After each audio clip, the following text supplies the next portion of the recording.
गुरुर्ब्रह्मा गुरुर्विष्णू गुरुर्देवो महेश्वरः गुरुसाक्षात् परब्रह्म तस्मै श्रीगुरवे नमः।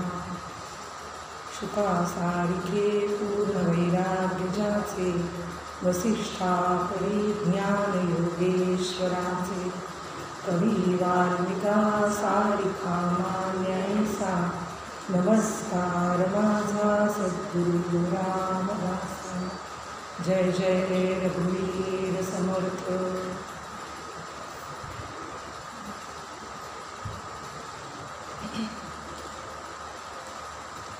सद्गुरूंना वंदन करते। माझे आचार्य ज्योत्स्नाताई पाटणकर यांना सविनय वंदन करते। आपण सगळे श्रोते त्यांना नमस्कार करते। आणि आजचा तिसरा दिवस आणि ज्ञानपर श्लोक याला आज चिंतन मांडायला सुरुवात करते। त्यापूर्वी विठ्ठल मंदिराचे जे व्यवस्थापक आहेत, अधिकारी आहेत, इकडे जे सगळी व्यवस्था ज्यांनी केलेली आहे त्यांचे सर्वांचे मनपूर्वक आधी आभार मानते। संयोजिका आपल्या डॉक्टर काका परिवार आयोजित आणि गौरी ढवळे, निशी पोंशे यांचेही मी आभार मानते। आणि आपण सर्व श्रोते आपण नियमित तिन्ही दिवस वेळ काढून इथे आला चिंतन ऐकून घेतलं त्याबद्दल तुमचेही मी आभार मानते आणि आजच्या चिंतनाला सुरुवात करते। आजच्या मनाच्या श्लोकामधला श्लोक घेतलेला आहे तो देहे बुद्धीचा निश्चयो दृढ झाला, देहातीत ते हित सांडीत गेला, देहे बुद्धी ते आत्मबुद्धी करावी, सदा संगती सज्जनाची धरावी। 3 वेळा तरी आत्ताच्या या श्लोकामध्ये देहेबुद्धी, देहातीत, पुन्हा देहेबुद्धी ते आत्मबुद्धी म्हणजे सतत देहबुद्धी म्हणजे आज आजच्या या श्लोकापुरता तरी ज्ञान हा भाग हा इतका सखोल आहे, पण आजच्या श्लोकापुरता तरी एक मूलमंत्र असा घ्यावा ती म्हणजे तो चरण आहे देहबुद्धी ते आत्मबुद्धी करावी। हा आजच्या पूर्ण श्लोकातली आपली मध्यवर्ती संकल्पना आहे असं आपण समजू आणि तो मूलमंत्र धरून आजचा पूर्ण श्लोकावर चिंतन करायचा आपण प्रयत्न करूया। आता जसं मी आत्ता हे म्हटलं की देहबुद्धी ते पहिलाच जो चरण आहे की देहबुद्धीचा निश्चय दृढ झाला। देहबुद्धीचा कोणाचा दृढ झाला? माझा दृढ झाला। माझा म्हणजे आपला सगळ्यांचा दृढ झाला। दृढ झाला म्हणजे पक्का झाला। कोणता निश्चय पक्का झाला?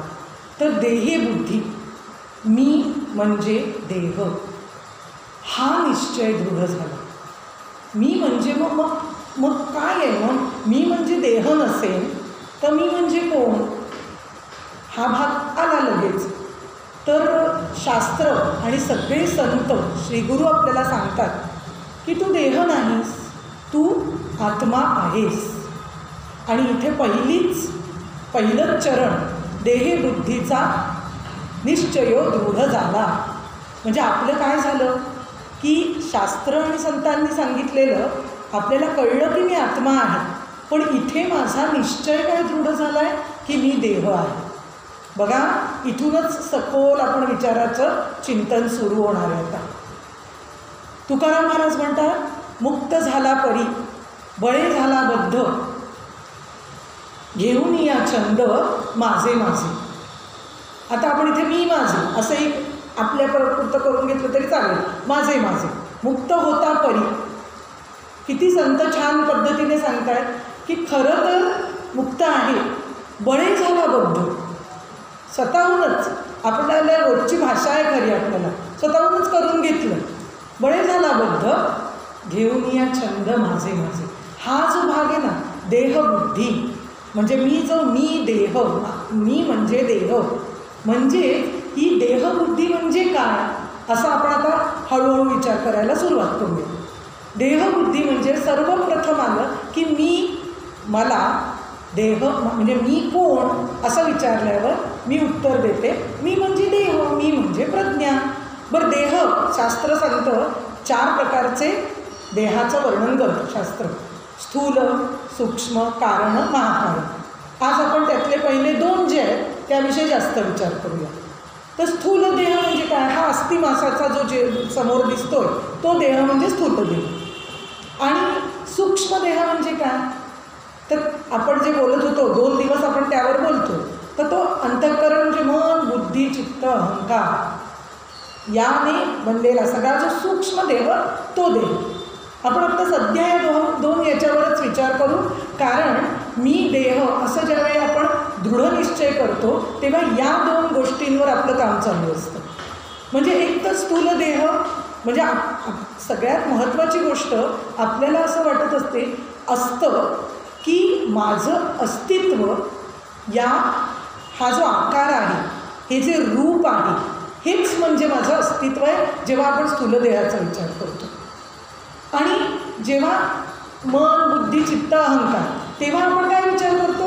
मी मन, मी बुद्धी म्हणजे बुद्धीनुसार चालणं, माझ्या मनानुसार व्यवहार करणं, मनाने जिथे ओढ घेईल तिथे जाणं, असंच असतं. चित्त, अहंकाराला तर वेगळी म्हणजे माझे आपण आत्ता तुकारामांचं बघितलं, घेऊन या छंद माझे, माझा देह, माझं घर, माझी मुलं, अजून काय माझं. तर आता हा सगळा भाग एकीकडे आपला सगळ्यांचा चालू आहे आणि शास्त्र सांगतं की तू आत्मा आहेस, तू देह नाहीस. इथे हा जो विचाराची संगती आहे ती लावायची कशी? कारण मला हा नामरूपातलं मी खरा वाटतोय. मग असा कुठला मी आहे की जे शास्त्र आणि संत मला सारखं सांगतायत की तू हे नाही, तू आत्मा आहेस. मग मला काय जाणून घेणं आवश्यक आहे? तर इथे आपल्याला माहिती असलेला आपला देह, आपला फॉर्म म्हणजे रूप, नामरूपातले आपण, हे निश्चित आता आपल्याला सगळ्यांना माहिती होतं. मग आपल्याला नामरूपाच्या पलीकडे असं काहीतरी आहे का ते जाणून घेणं महत्त्वाचं आहे. आणि सगळे संत असं म्हणतात की या नामरूपाच्या पलीकडे जे आहे, नामरूपातीत जे आहे ते तत्व तू आहेस.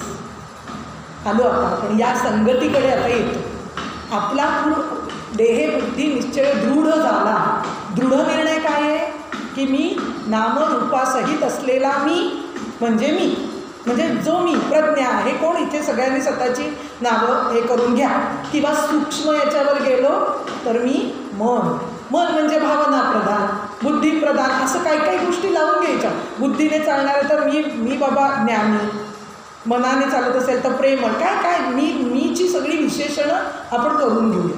इथे सगळा दृढ निर्णय चाललेला आहे आणि संत सांगताय रूप नाम रूपाच्या पलीकडे असणारं तत्व तू आहेस. आणि ते तत्व कोणतं आहे? तर ते आत्मतत्व. जे आत्मतत्व शरीरात जणू काही बंदिस्त झाल्यासारखं आहे, कारण व्यापक असं हे तत्व आहे. म्हणजे आपणच व्यापक आहोत. तर ते तत्व म्हणजेच ब्रह्मतत्व. आत्मतत्व, आत्मा आणि ब्रह्म यात वेगळेपणा नाही. मग आता आपल्याला 2 भागांचा परत विचार केला पाहिजे. मग मी कशाचा विवेक करावा?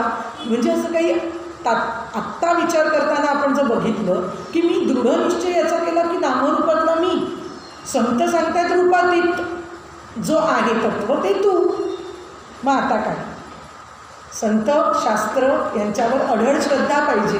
म्हणजे मग आपल्याला आता हे तत्व म्हणजे मी हे समजून घेण्याची जबाबदारी आहे. मग हे तत्व कसं आहे?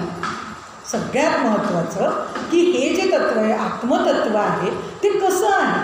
काही त्याचा सांगितलेलं आहे का? तर शास्त्राने त्यावरच ग्रंथ आहे.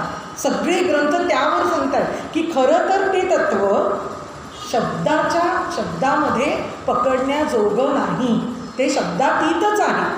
पण असा दृढ निश्चय जेव्हा मी करते की हे मी आहे नामरूपातलं, तर किमान त्या ज्यांना म्हणजे आपण ऋषीमुनी म्हणू, संत सज्जन म्हणू, शास्त्रकार म्हणू, की ज्यांना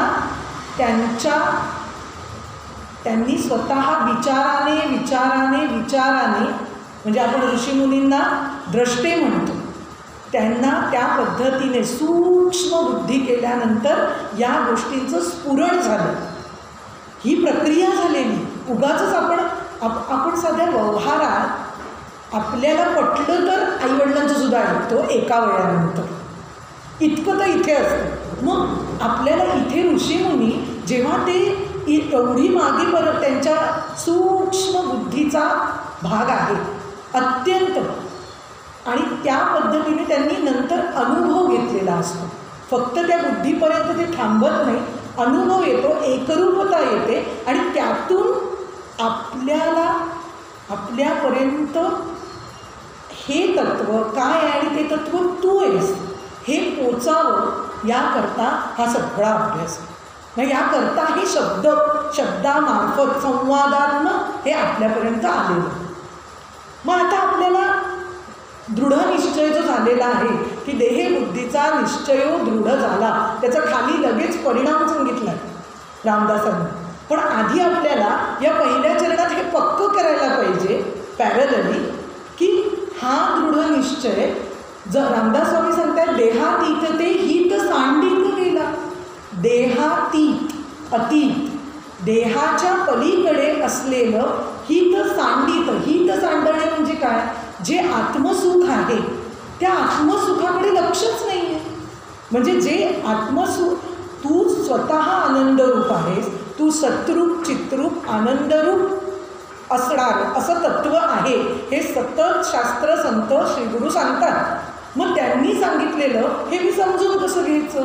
देहातीत ते हित सांडून गेला. हित हा शब्द, ही संकल्पना म्हणा किंवा हा शब्द म्हणा, किती महत्त्वाचा आहे आपल्या आयुष्यात. प्रत्येक गोष्ट आपण काय म्हणतो, आपल्या स्वतःच्या हितासाठी, कुटुंबाच्या हितासाठी, मुलांच्या हितासाठी किती गोष्टी आपण करून ठेवतो, सगळ्या हितासाठी. त्यामुळे हित या शब्दाचा वेगळा अर्थ काढायची गरज नाही. पण असं ते जे हित असतं ते दरवेळी कितीही आपण स्वतः ठरवलं तर ते साधतंच का? बरेचदा आपल्याला अनुभव असतो, कधीतरी ते हित साधतं, कधीतरी साधत नाही. आपल्या मानवी बुद्धीतून घेतलेल्या या गोष्टीमधलं कधीतरी होतं आहे आणि कधीतरी नाही. मग अशा वेळी इकडे समर्थ ज्यावेळी म्हणतात देहातीत ते हित सांडून गेला, म्हणजे देहबुद्धीला ज्यावेळी आपण घट्ट धरून ठेवलेलं असतं तेव्हा माझं स्वरूप, जे आत्मस्वरूप, जे आत्मसुख आहे, आनंदरूप आहे, ते मला कळत नाही, ज्यामध्ये माझं हित आहे.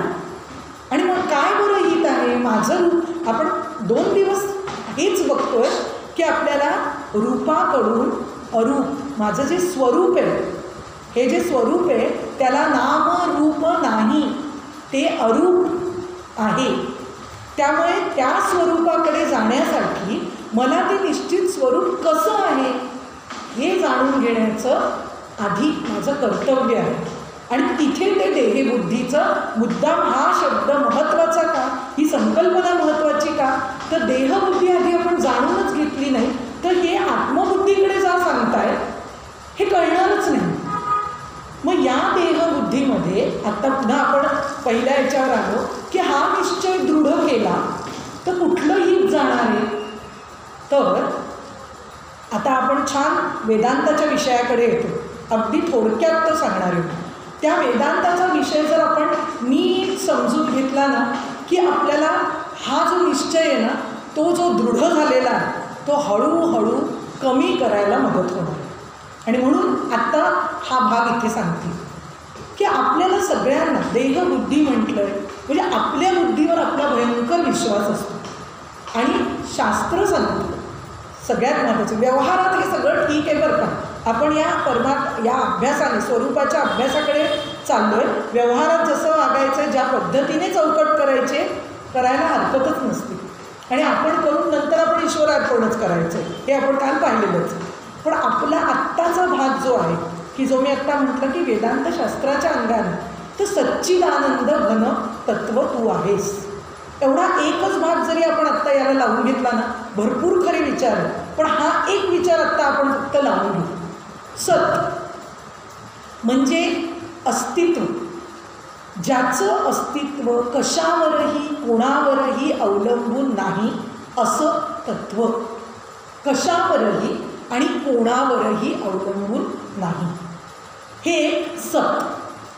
चित म्हणजे ज्ञानरूप तत्व आहे. मग हे सुद्धा ज्ञेय निरपेक्ष ज्ञान, कोणत्याही पदार्थावर अवलंबून नसणारं ज्ञान, कशावरही अवलंबून नाही. तिसरं आहे, आपण काल बघितलं होतं सच्चित आनंद. आनंदाची व्याख्या आपण कालच बघितली होती की पदार्थ विषय विरहित सुख, विषयावर अवलंबून नसणारं असं सुख, आनंद. या तीनच गोष्टी आज आपण या श्लोकाच्या माध्यमातून विचार करूया. अशी कुठली गोष्ट आहे की ज्या सत म्हणजे अस्तित्व, की जे कशावरही अवलंबून नाही, कशावरही अवलंबून नसणारं, पण ते आहे आणि आहे. असं काही आहे का? तर होय. आपल्याला शास्त्र आणि संत सतत सांगतात की असं हे तत्व आहे ज्याला आत्मतत्व म्हणतात आणि ते तू आहेस. सारखी आपल्याला ठेका हा चालवत पाहिजे की हे तत्व असं आहे आणि ते तत्व मी आहे. या दोन गोष्टी सतत घोळत राहायच्या.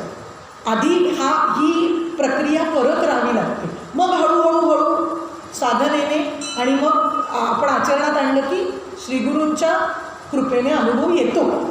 पण त्यासाठी आधी आपण काय करायला पाहिजे, कारण ही समजून घेण्याची जबाबदारी आपली आहे.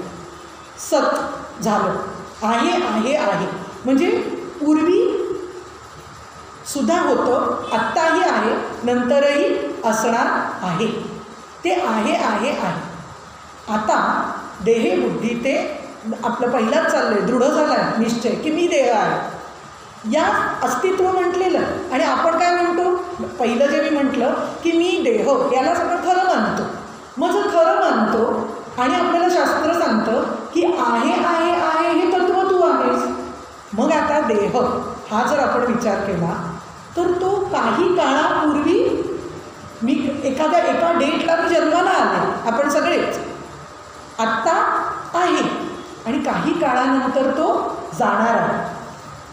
बरोबर आहे. या गोष्टी म्हणजे आता हे दोन विचार आपली संगती लावून घ्यायची की मी म्हणते की मी देह आहे, शास्त्र म्हणतंय की तू आत्मतत्व आहे आणि आत्मतत्व हे त्रिकालाबाधित आहे. मग देह त्रिकालाबाधित आहे का, कालत्रयातीत आहे का? नाही. म्हणजे इथेच सिद्ध झालं. आता अजून काय वेगळं सिद्ध व्हायचं आहे आपल्याला? हा भाग नक्की येतो की आपण काय म्हणतो की हो बाबा आता आलं, जाण्याचं वय आलं किंवा हळूहळू थकत चाललं, हे सगळं आपल्याला जाणवतं. पण सत असलेलं अस्तित्व ज्याच्यावर अवलंबून नाही हे तत्व मी आहे हे का जाणवत नाही आहे? तर देहबुद्धीचा निश्चय दृढ झाला. कारण अनंत जन्मांच्या संस्कारांनी मी देह आणि मी आणि माझे यामध्येच अडकून बसलेलो होतो. किती महत्त्वाचं आहे. काल आपण विचार बघितला होता, अनासक्ती आणि असंग आणि ममत्व नको. हे का नको? हे यासाठी दृढ निश्चय हा फक्त या आसक्तीतून, हा निश्चय बघा, देहबुद्धीचा निश्चय कशातून होतो? तर मी माझे याची आसक्ती. आता आपण खूप वेळा बोललो आहे की मी देह, माझं घर, माझा नवरा, माझं मूल, मला याच्या पलीकडे आपलं वर्ल्डच दिसत नाही, माझा व्यवसाय असा असेल. ह्याच्या पलीकडे आपण काहीच कोणी फार करत नसतो. पण या सगळ्याला धरून त्यावर माझं अस्तित्व अवलंबून आहे हा आपला दृढनिश्चय झाला आहे. आणि इकडे शास्त्र सांगतंय कोणत्याही कशावरही अवलंबून नसणारं तत्व तू आहेस. किती स्वच्छ विचार आहे. आणि मग तो स्वच्छ विचार आपल्याला जर तशाच्या तशा पद्धतीने स्वीकारला पाहिजे. कारण संतांनी तो अनुभव घेतलाय. कारण हे तत्व अनुभव रूप आहे. हे आत्ता इथे बसून तुम्ही काही कळू मला कळलं बरं का, आता उद्यापासून मी म्हणतो की मी आत्मा आहे, होणार नाही. हे अनुभवरूप तत्व असल्यामुळे याला प्रक्रिया आहेत, याला पूर्वतयारी. आपण हे 2 दिवस बोललोय, याविषयी मी आता काही बोलत नाही. कारण या 3 गोष्टी आज आपल्याला हाच भाग घेऊन बोलायचा. बरं, सत्तत्व आता आपलं आत्ता पुरतं झालं. चित्त म्हणजे ज्ञान.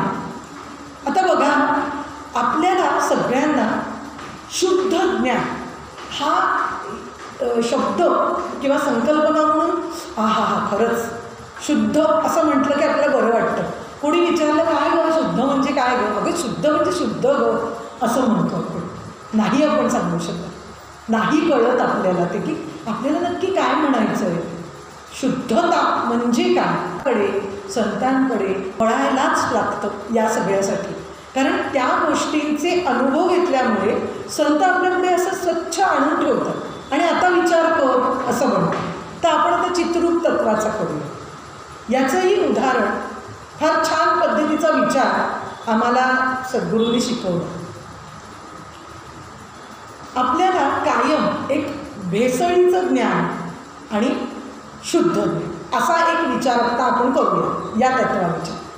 तर आता भेसळीचं म्हणजे काय, आता इथे हे तांब्या भांड्या, तर मला ज्यावेळी आता कळलं की अच्छा हे भांडं आहे हा तांब्या, आता हे जाणायला मला कळण्यासाठी मी पाहिजे, मला कळायचं आहे, त्यामुळे मी आवश्यक आहे. माझ्यामधून इथे अच्छा हा पदार्थ हवा, म्हणजे हे तांबे भांडं हवं मला कळण्यासाठी. आणि मला ज्ञान होणं म्हणजे ज्ञान झालं, डोळ्या वाटे मला त्याचं ज्ञान झालं की हे तांबे भांडं आहे. म्हणजे किती वस्तू, म्हणजे मी जर तुम्हाला म्हटलं की मला कळलं बरं का इथे काय ठेवलं, मग तुम्ही काय कळलं, अगं तांब्या भांडं ठेवलं आहे. कसं कळलं, अगं मला दिसलं म्हणजे कसं, डोळ्यावाटे दिसलं.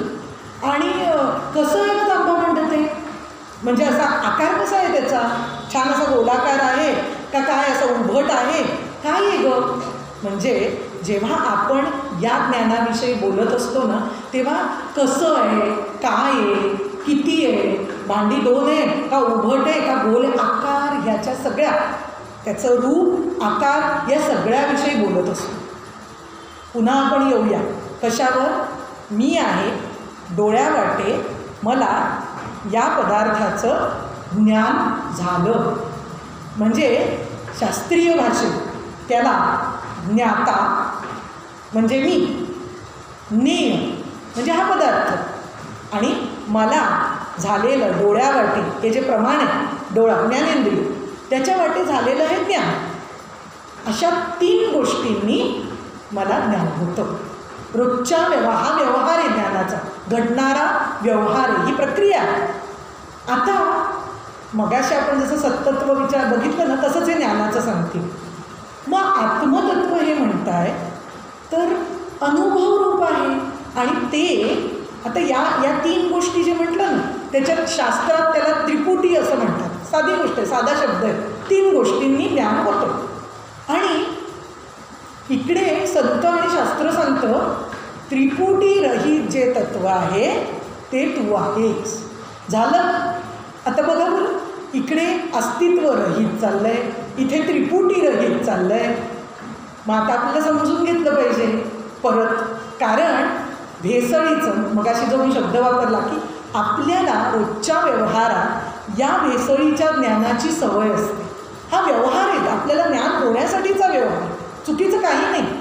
पण याच्या थ्रू, या ज्ञाना थ्रू झालेलं जे ज्ञान आहे त्याच्या मागे काहीतरी तत्त्व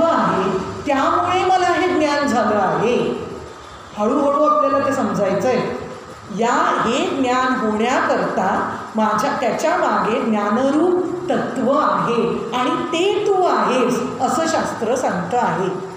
ते ज्ञानरूप तत्व म्हणजेच आत्मतत्व म्हणजेच ब्रह्मतत्व ते तू आहेस.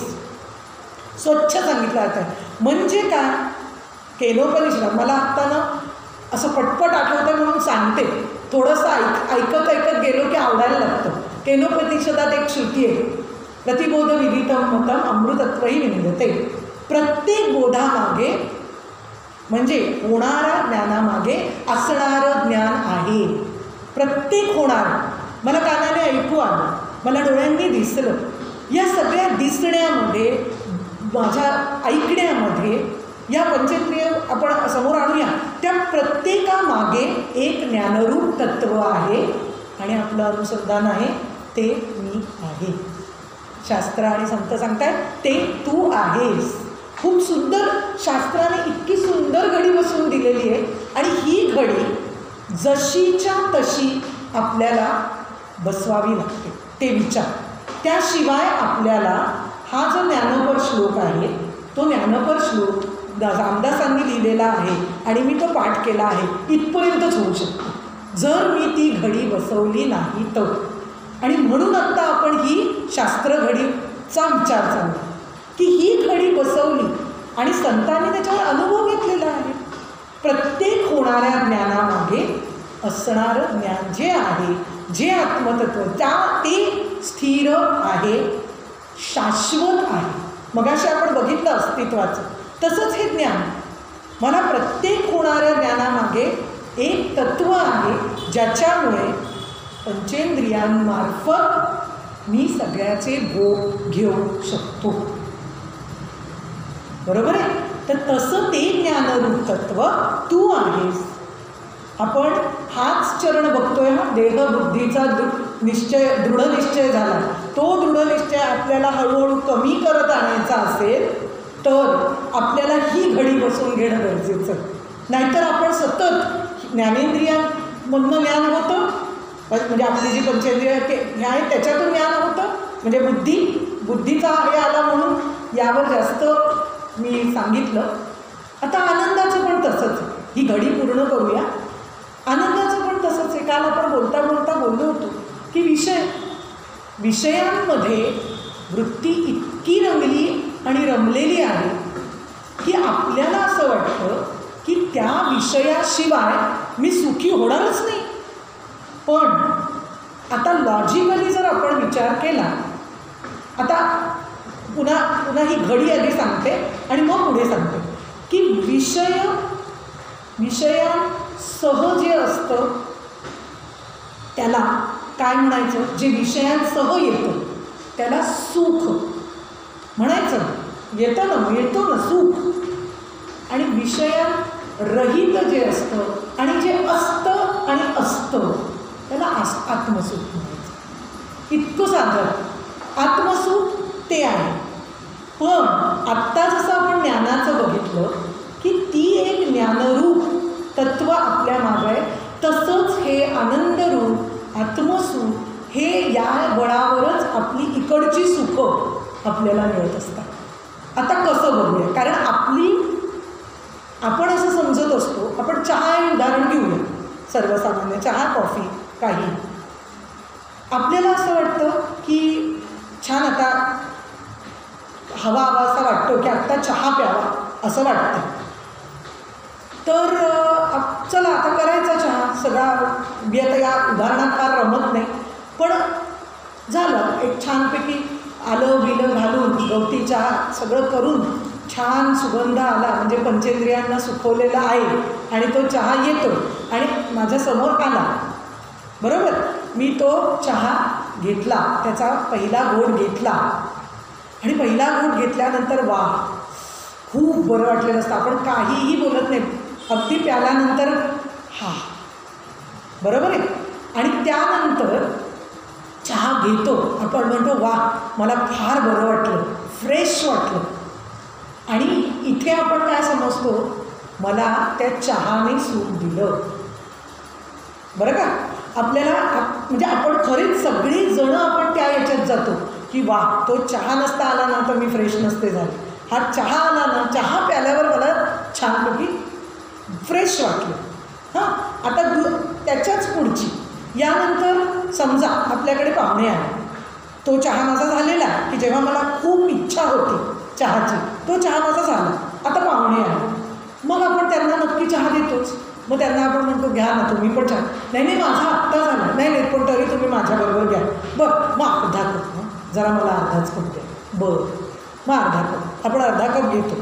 तेव्हा आपण जो पहिला चहा प्यायला असतो ना, तसा आपली असते का भूमिका, आपण घेतो त्यांच्याबरोबर, हो घेऊया, चला चहा. नंतर अजून कुठे आपले मित्रमैत्रिणी अगदी अगदी जवळचे येतात आणि ती म्हणते आधी चहा टाक पहिला, मला तुझ्याबरोबर चहा प्यायचा. तिला आपण नंतर असे 2-3 गोष्टी झाल्यानंतर आपण काय म्हणतो, अगं बाई आता चहाचं नाव काढू नकोस, अगदी आता त्या नावाने सुद्धा मला ॲसिडिटी होईल किंवा काय होईल ते. आता मला सांगा, हे रोजचं आपलं असतं, असं चहा आहे फक्त उदाहरण आहे, अशा बऱ्याच गोष्टींविषयी आपण हे करतो. पण आपल्या मनात विषय काय असतो की नाही, चहाने मला सुख दिलं. मग हे खरं आहे का? जर तो चहाने सुख दिलं हे पहिल्या वेळी होतं, पण चहाचं सुख शाश्वत कायम टिकलं का? तर नाही. आपण दुसऱ्या वेळेला काय म्हटलं, नको थोडा अर्धा दे, त्यानंतर काय नकोच, मग ॲसिडिटीच होईल, आता चहाचं नाव सुद्धा काढू नको. अरे बापरे. म्हणजे आणि जर तो प्याला चहा तर काय दुःख, ॲसिडिटी होती. म्हणजे तोच सकाळी जो पहाटे ज्याने मला सुख दिलं होतं त्यानेच दुःख निर्माण केलं. नंतर दुःख जर ॲसिडिटी झाली तर आपण काय म्हणतो, म्हणजे आपला विचार चालू आहे. हे एवढं सांगायचं कारण काय की आपला विचार चालू आहे की या विषयातून मला सुख मिळतं, असा जो आपण दृढ विचार केलेला आहे तर तो शास्त्र आणि संत विहित नाही. ती घडी आपल्याला बदलली पाहिजे. शास्त्र आणि संत काय सांगताय, विषयातून तुला सुख मिळालं असं जे तुझं म्हणणं आहे ते विषय तो देत नाही, तर तू स्वतः आनंदरूप आहेस. त्या आनंदरूप स्रोतामुळे तो जो तू आनंदरूप आहेस त्याच्यातूनच, म्हणजे ते सुख आत्मसुखाच्या बैठकीवर होतं. तुला असं वाटलं की ते विषयाने दिलं हे आपल्याला वाटतं. विषयामध्ये मला म्हणजेच आपल्या सगळ्यांना इकडे सुख देण्याची, म्हणजे आनंद देण्याची, सुख देतो पण आनंद देण्याची क्षमता नाही, कारण मीच आनंदरूप आहे. ही घडी आहे, ही शास्त्र आणि संतांनी दिलेली ही घडी आहे की मीच स्वतःचा आनंदरूप आहे. तर कोणत्याही 10 विषयात, आता हे 10 विषय बोलत नाही, 2 दिवस आपण तेच बोलतो, तर हे 10 विषयात मला सुख देण्याची, म्हणजे मी जे चेतन तत्व आहे, म्हणजे मी जे आत्मरूप तत्व, आत्मतत्व आहे, मी ब्रह्म आहे, मीच आनंदरूप असल्यामुळे, सच्चिदानंद घन असं तत्व असल्यामुळे मला त्याला सुख देण्याची क्षमताच नाही. बघा बरं, दृढनिश्चय कमी होईल की नाही आपण असं विचार केला तर? दृढ कसा होईल? तो निश्चयही हळूहळू डळायला लागेल. आत्ताच तो डळू लागेल की अरे आपण काय विचार करत होतो हा, बरोबर आहे. आता म्हणून आपण रोजचं जीवन नको हा विषय टाळूच नको मला हे नकोच करायला देतं, मग माझा हा विचार निघून जाईल, असं होत नाही. व्यवहार हा व्यवहाराप्रमाणेच करावा लागतो. हे 10 विषय आपल्याला कुठेही जाणार नाही. बरं, संतांनी असं नाही सांगितलं आहे की प्रपंच करावा नेटका, सगळ्यात महत्त्वाचं न सांडता, सगळ्यात महत्त्वाचं सांगितलं आहे की तो निश्चित चांगल्या पद्धतीने करायचा, पण विचाराने करायचा.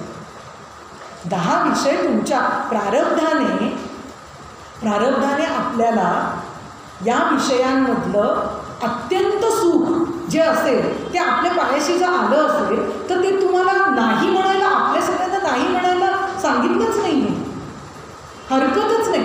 पण त्या विषयाने मला सुख झाले हा भाग नाही. तो विषय आत्ता, म्हणजे आपण काल बघितलं होतं, अनुकूलता आहे, सुख होतं. प्रतिकूलता आहे, दुःख होतं, पण त्याच्या पलीकडे काहीतरी आहे ना. अनुकूल आणि प्रतिकूल याच्या पलीकडे जाण्यासाठीचा विचारासाठी म्हणजे हा दृढनिश्चय करताना मला माझ्यामध्ये काय घडी बसवून घ्यायची आहे. उदासीनता तत्वता साधावे. अनुकूल असलं तरी ठीक, प्रतिकूल झालं तरी ठीक. पण हे आत्ता इथून बोलायला आणि ऐकायला आपल्याला काही काळ असं वाटतं ठीक आहे, आत्ता बोलताना छान वाटतं पण कठीण आहे. पण तिथेही संतांनी खूप छान विचार दिला आणि प्रक्रिया दिली. आपल्याला जेव्हा सुख दुःख हे सारखं द्वंद्व आणि त्या द्वंद्वात आपण अडकतो ना, तेव्हा संतांनी आपल्याला 3 गुण समजावले. सत्व, रज आणि तमो. त्यात शबल शुद्ध आहे, शुद्धाचंच मी बोलते. तर सत्व, रज आणि तमोगुण या गुणांकडे म्हणजे कसं बघावं. जेव्हा सुखदुःखाचा सतत चालू असतं द्वंद्व, तेव्हा निश्चित समजावं आपला रजोगुण वर आलेला आहे. रजोगुण हा चंचलता हा हे त्याचं मुख्य हे आहे. आणि मन रजोगुणाचं बनलेलं आहे. मनाचे श्लोक चालू आहेत आपले. याला मनाचे श्लोक म्हणता जाता जाता एक विचार देते. जेव्हा आपण मनाचे श्लोक म्हणतो ना, तेव्हा मनाचे म्हणताना मन स्वतः चेतन नाही आहे. चेतन आहे तो मी आहे, जीव आहे. आणि म्हणून या जीवाला सांगितलेला उद्देश खरं तर पण त्या जीवाचं मन आहे ना, हा फक्त एवढाच विचार करूया आणि पुढे जाऊया. तर म्हणून एवढंच हेच सांगायचं होतं की या जीवाला दिलेलं हा जो चेतन तत्व आहे ना, त्याला सांगितलं की तू ते विसरलास, तू ढळलास तुझ्या स्वरूपापासून. त्यामुळे आता तू यावर ये की तू कोण आहेस. आपण हा सगळा विचार आत्ता दृढनिश्चय सत्वरज तमगुणाचं मी सांगते आहे, पण हा जो दृढनिश्चय आहे तो कमी करायला या घड्या झाल्या. आणि आता गुणांच्या घड्या. सत्वगुण सत्वात संजायते ज्ञानम. गीतात सांगितलेलं आहे की सत्वगुण स्थिर करण्यासाठी म्हणजे स्थिर झाला तर या घड्या आपल्याला बसवता येणार आहेत, त्या विना नाही. मग प्रपंच करायचाच नाही का, कारण तो तर रजोगुणातलाच आहे, करायचंच नाही का, मग आपलं सत्व वर येणारच नाही का, असं नाही होत. त्यासाठीच तर काल आपण उपासनेचं बोललो होतो. निष्कामता म्हणूनच तर बोललेली होती की निष्काम कर्म निष्काम उपासना करता येणार आहे का, तर करता येणार. 2 दिवस आपण बघितलं. चित्तशुद्धी चित्तशांती झाली की ज्ञान प्रगट होणं म्हणजेच सत्वगुण हळूहळू स्थिर होणं हे आहे. कारण सत्वगुणाशिवाय आपल्याला नक्की संत आणि शास्त्र काय सांगतं हे कळतच नाही. हे आपल्याला आपलं स्थिरच होत नाही. स्थिर होणं ही पुढची प्रक्रिया, पण निदान याकडे वळणं, ते समजून घेण्याचा प्रयत्न करणं, यासाठी सुद्धा हा गुण लागतो. ही एक महत्त्वाची घडी आहे. म्हणजे हा दृढनिश्चय जो झालेला आहे की मी देह, त्या मी माझे कमी करण्यासाठी मला आधी हे आत्मतत्व काय आहे हे जाणून घेतलं पाहिजे. ज्याच्यातनं आपण सच्चिदानंद घन हे समजून घेतलं आणि त्याच्याबरोबरीने सत्वगुण वाढीच लागणं अतिशय महत्त्वाची गोष्ट. आणि ते सत्वगुण वाढीस लागण्यासाठी सगुण म्हणजे आपण आत्ता जो 2 दिवस विचार केला की सगुण साकार राम श्रीराम, त्यानंतर ईश्वराची उपासना, या सगळ्या गोष्टी हे आत्माराम हे जे तत्व आहे याकडे जाण्यासाठी लागणारा जो सत्वगुण आहे तो आपल्यामध्ये येण्यासाठी स्थिर होण्यासाठी मदत करणार आहे. चित्तशुद्धी चित्तशांती हे होण्यासाठी सत्वगुण अत्यावश्यक आहे. सगळ्यात महत्त्वाचं श्रीरामाचं आपण बघितलं. पहिल्याच दिवशी सगुण साकार श्रीरामाचं पाहिलं. अलिप्तता निष्कामता त्याच्याकडूनच शिकायची हळूहळू. काल आपण ईश्वररूप रामाचं पाहिलं, तेव्हा आपण पाहिलं की तो नियामक आहे, म्हणजे त्याच्या आज्ञेत मला राहिलं पाहिजे. कारण त्याच्या एका संकल्पाने जर ही सृष्टी होते तयार होते आणि त्या सृष्टीतला एवढासा घटक मी आहे. मग त्याने दिलेल्या आज्ञा मी पाळायच्या की मी काय करायचं, म्हणजे मी त्याचं उलटं तर विचार करू शकत नाही. मग त्याचं आज्ञापालन म्हणजेच ईश्वराला शरणागती. आला सत्व. शरणागतीमधून, समर्पणामधून, हे सगळ्यामधून सत्वगुण वाढीस लागला की ह्या ज्ञानाच्या ज्या घड्या आहेत ना, हे जे निर्गुण निराकार तत्व आहे, आपल्याला हे शब्द आले की असं वाटतं अरे बापरे, नाही बाबा हे काय, आम्हाला रोजच्या आकारामध्ये राहण्याची, हे कसं दिसतंय, हे कसं लागतंय, यामध्येच राहण्याची बाई सवय, आमची नाही बाई बुद्धी काम करत. आपली जेव्हा अशी वाक्य होतात ना, तेव्हा आपल्याला हा जो तिसरा चरण आहे ना, देहे बुद्धी ते आत्मबुद्धी करावी, हे जमत नाही. आम्हाला नाही बाबा जमत असं म्हटलं की आपण त्या देहाला धरून बसलेलो. आणि जेव्हा देहे बुद्धी म्हटलंय ना, तिथे आपल्याला समर्थांनी अहंकारासाठी अलर्ट केलेलं आहे. जेव्हा या देहबुद्धीला, आपण देहबुद्धीला घट्ट धरून बसतो ना, तेव्हा आपला अहंकार असतो. मी म्हणजे देह, इथे अहंकार आहे. आता बघा, शास्त्र किती सुंदर सांगतं. आपल्याला असं वाटतं कायम की मी दिसायला चांगली, त्यानंतर मी घरात माझी सत्ता, माझ्या इतकं काम कोणी चांगलं करत नाही, त्यानंतर म्हणजे मी चांगली पत्नी, मी चांगली आई, व्हॉटेवर काहीही असेल ते, तर आपल्याला वाटतं हाच अहंकार, बरोबर आहे, असं वाटतं. पण शास्त्राने आपल्याला मला हे येत नाही, मी बुटकी, हा सुद्धा अहंकारच सांगितलेला. फार सुंदर शास्त्र सांगतं. दोन्हीकडे हा अहंकारच आहे, कारण तो देहाला निगडीत घट्ट धरून ठेवलेला आहे, बरोबर आहे. मी म्हणजे मी मनाने चांगली आहे आणि कधी कधी मला ना ते माझ्या मनाने सांगितलं नाही ना तर मी काही करत नाही, ते मग असू दे, अशी कृती झाली तरी चालेल. हे सगळं काय चाललं आहे? एकदा मी माझ्या देहानुसार मी उंच, मी बुटकी, मी जाडी, माझा रंग काळा, माझा रंग गोरा, हे दोन्हीही अहंकार आहेत. बरेचदा आपल्याला चांगल्या गोष्टींचे अहंकार वाटतात, असं नाही आहे. म्हणजेच याला इन्फिरियरिटी आणि सुपेरियरिटी, हे कॉम्प्लेक्स, हे दोन्ही देहाशी निगडीत आहेत आणि तिथे देहबुद्धी. इथे समर्थ आपल्याला देहबुद्धी ते आत्मबुद्धी करावी म्हणतात.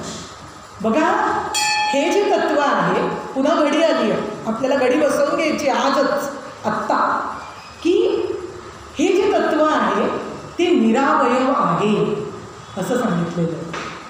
आणि मग काय आपण देहबुद्धीचा हे घ्यायचा, मी देह, हा अहंकार बाळगून चालणार आहे का? आपण जर स्थूल, आता सूक्ष्म म्हणताना ते तत्व अमन आहे. बघा बरं, निरावयव, अमन. आणि इथे आपण म्हणतोय माझा हा देह सुंदर, त्यानंतर अमन म्हटल्यावर मनाच्या गोष्टी ऐकतो. काय ऐकतो की मनाने काय चांगलं वाईट, हे जे सतत सापेक्षतेने, हे चांगलं नसेल तर वाईटच आहे, नाही तर थोडंसं असं नाही आहे ना. ते तत्व कसं आहे? अमन आहे. जिथे अमन, आता वेगळं काही सांगायची गरज नाही, कारण मी बघते आत्ता रोज जेव्हा येत आहे तर अभ्यासू सगळे जो ऑडियन्स आहे तो अभ्यासू आहे. मला या गोष्टीचं सांगायची गरज नाही, कारण असं तत्व जे आहे, जे अमन आहे, जे निरावयव आहे, याचा अभ्यास फक्त जर आपण केला, फक्त अभ्यास शास्त्रापुरता, आणि संतांनी सांगितलेलं म्हटलं की हो बरोबर आहे, संतांनी छान अनुभव घेतला, संतांचा जय जयकार, आणि मी मात्र आहे तसा, असं चालेल का? अजिबातच नाही चालणार. कारण मग शास्त्र आणि संत हे आलेत कशासाठी? संत माझी उपडी आत्मज्ञानी चौकडी, किती सुंदर सांगितलं. बघा बरं, देवाचा स्वच्छ देवाचे जे स्तर बघितले त्यामध्येच आहे की आत्मज्ञानी चौकडी, म्हणजे त्यांचा ऐका, त्यांच्याकडे बघून हे करा की. आणि संत परोपरीने आपल्याला सांगताय, तू देह नाही, तू आत्मा आहेस. मग आता एवढ्या घड्या ज्यावेळी आपण बघितल्या, एवढं हे तत्व असं आहे असं बघितलं, तर इथे काम कोणी केलं पाहिजे, तर ते काम आपल्यालाच दिलेलं आहे आणि शास्त्राने त्याची प्रक्रिया बसवून दिलेली आहे.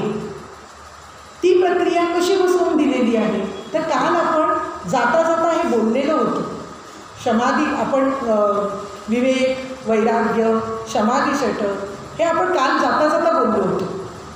जेव्हा आपण विचारांच्या अंगाने काम करत असतो, आता या घड्या जर मला बसवून घ्यायच्या तर मला मेथड काय आहे, ही ती मेथड आहे. मटेरियल कळलं.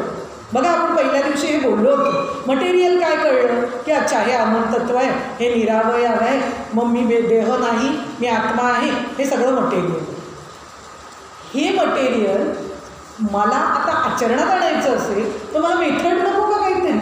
मग ही मेथड आपल्याला शास्त्राने आणि संतांनी करून दाखवली. मग काय करून दाखवलं, तर विवेक. विवेक हा जो आहे योग्य निवड. योग्य निवड म्हणजे काय, दोन विचार ज्यावेळी आहेत. आता हेच बघूया आपण सतत आज देहबुद्धी ते आत्मबुद्धी, आता आपला हा विचार चालला. मग यातली निवड काय करायची, विवेक काय केला पाहिजे. मी हा विवेक केला पाहिजे की हो देहबुद्धी ते आत्मबुद्धी जर करायचं असेल तर आत्मबुद्धी ही माझी निवड असणं, याला विवेक म्हणजे हा पहिला विवेक जागृत करणं ही आपली जबाबदारी आहे. आणि त्यासाठी मगाशी म्हटलं तसं सत्वगुण गरजेचं. तर तसं ते विवेक झालं. वैराग्य. वैराग्य हा शब्द उच्चारला की पहिलं आपल्याला दिसतो हिमालय नाही तर गिरनार. याच गोष्टी सारखं आपण ना कृतीमध्ये अडकलेलो. कारण आपल्याला लहानपणीपासून असे संस्कार आहेत की एखादी अशी कृती केली ती लोकांना दिसली की मग हां डन झालेलं आहे, माझ्याकडून काहीतरी झालेलं आहे. आणि एक्झॅक्टली अपोजिट आपल्याला हा अभ्यास सांगतो. जसं काल शंकराचार्यांनी सांगितलं 100 कोटी कर्म जरी केली तरी मोक्ष नाही. हे करतोय कशासाठी, मी माझं स्वरूप जाणून घेण्यासाठी करते आहे. आणि जे स्वरूप आहे ते मुक्त आहे.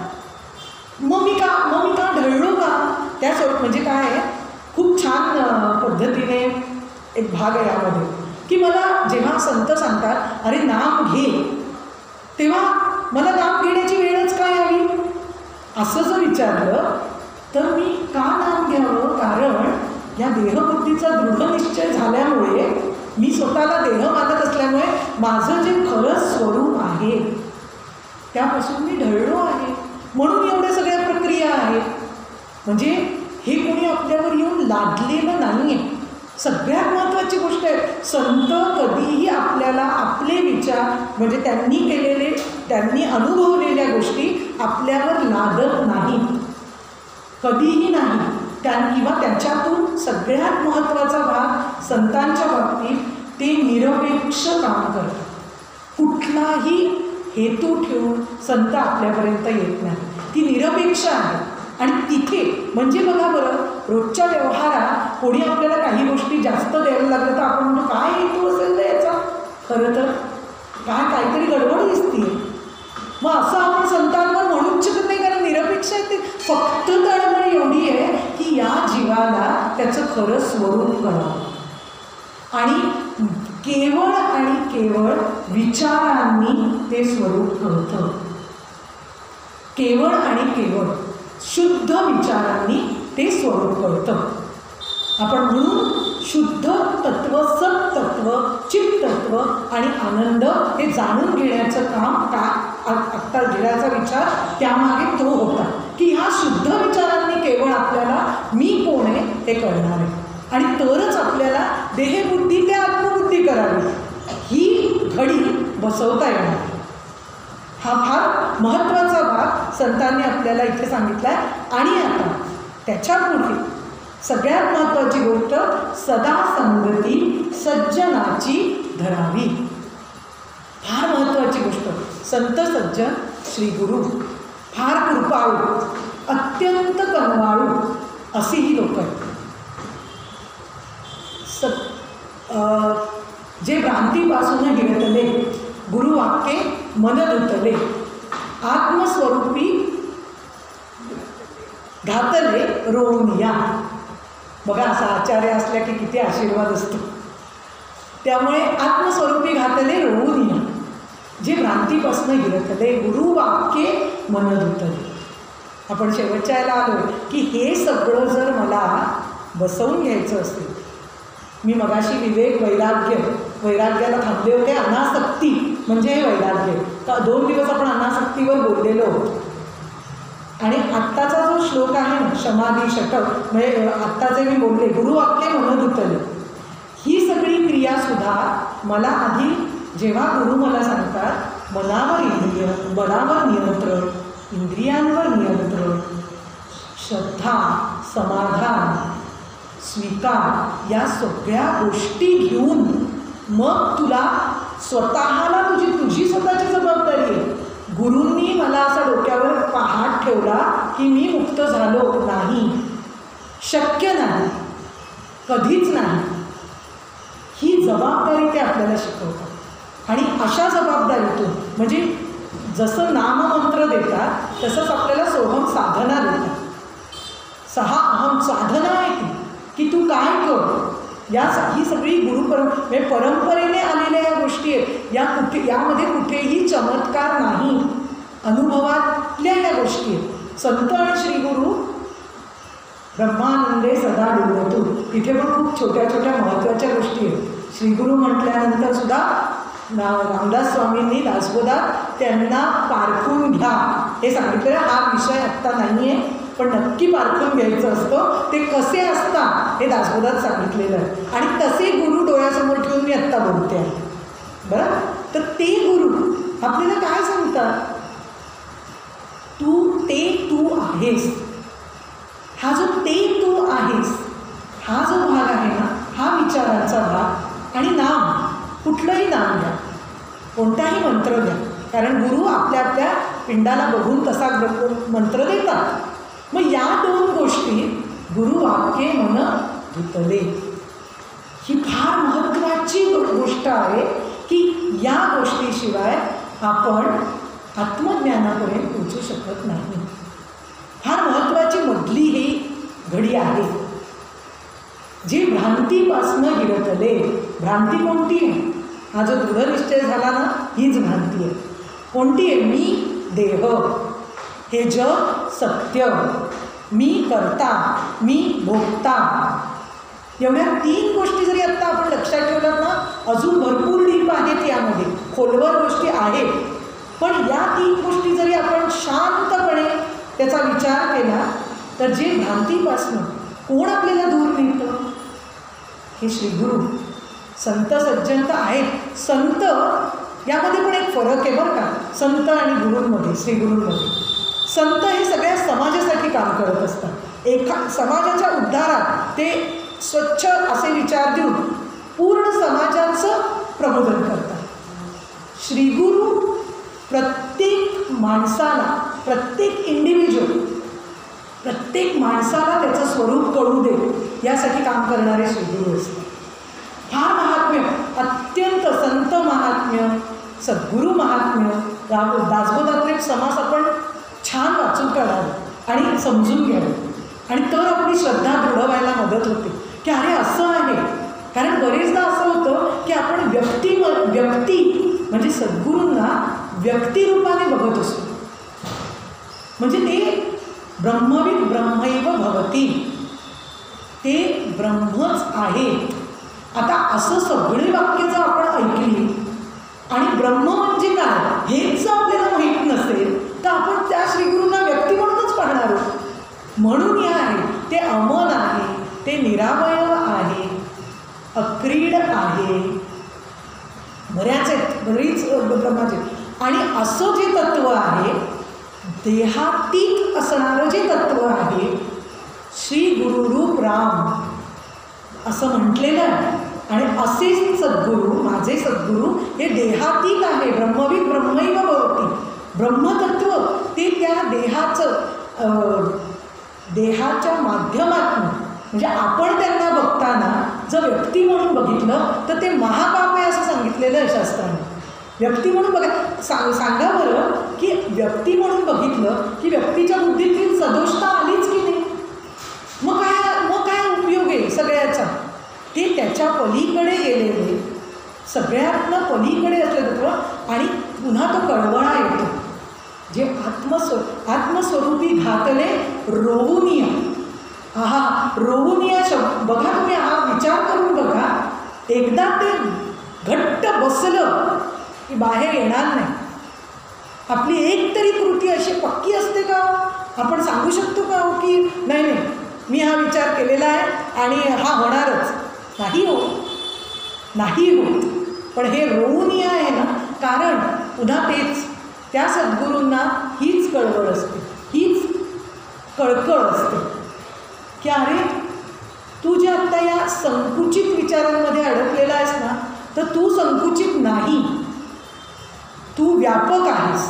आणि ते व्यापक तत्व कसं आहे हे ते आपल्याला त्यांच्या स्वतःच्या वागण्यातून, विचारांमधनं, ग्रंथांमधनं, संतांबरोबर सगळा भाग एकत्र करून ते आपल्यापर्यंत सार आणून देतात.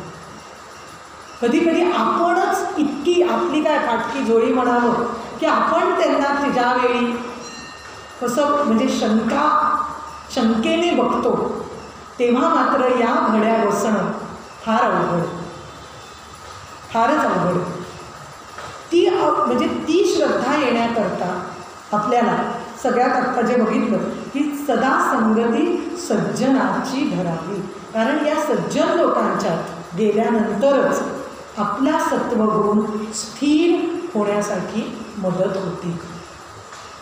त्याशिवाय या सत्व म्हणजे आपण स्वतः ठरवून बऱ्याच गोष्टी आपल्याला झाल्यात असा भास होतो. हा शब्द छान आहे. जेव्हा आपल्याला खूप असा आनंद म्हणजे सुख होतं आहे तर तो सुखाभास असं म्हटलं आहे, आभास आहे. अरे मीच आनंदरूप आहे, किती सुंदर आहे. आपल्याला आपण नेमकं कसं आहे, ईश्वराने एवढं दिलेलं आहे आणि आपण म्हणतोय हे एवढं आहे, याच्यात समाधान म्हणतो. अरे एवढं आहे, एवढं आहे, एवढं आहे. आणि सगळे सांगतात अरे नाही एवढं आहे रे, तू तिथे बघ. असं नाही होत.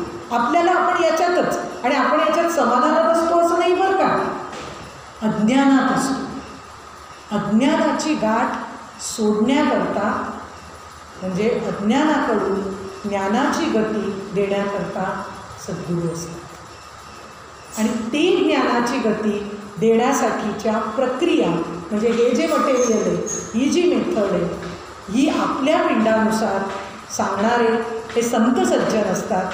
आणि ह्या संत सज्जनांकडून त्या गोष्टी समजून घेऊन जास्तीत जास्त सहवास त्यांचा मिळवायचा प्रयत्न आपल्याला करायचा आहे. आणि तरच देहबुद्धी ते आत्मबुद्धी करावी ही सूचना आपण, ही आज्ञा म्हणून, सूचना तरी कशाला म्हणा, समर्थांनी ही आपल्याला आज्ञा केली आहे असं म्हणून, ही आज्ञा म्हणून घेऊन ती आता आपल्याला पाळायची आहे. आणि निष्काम कर्म, निष्काम उपासना आणि ही आज्ञा आपल्याला पाळता यावी अशी मी सद्गुरूंकडे माझ्या प्रार्थना करते. आणि आजचं हे माझं चिंतन थांबवते. जय जय रघुवीर समर्थ.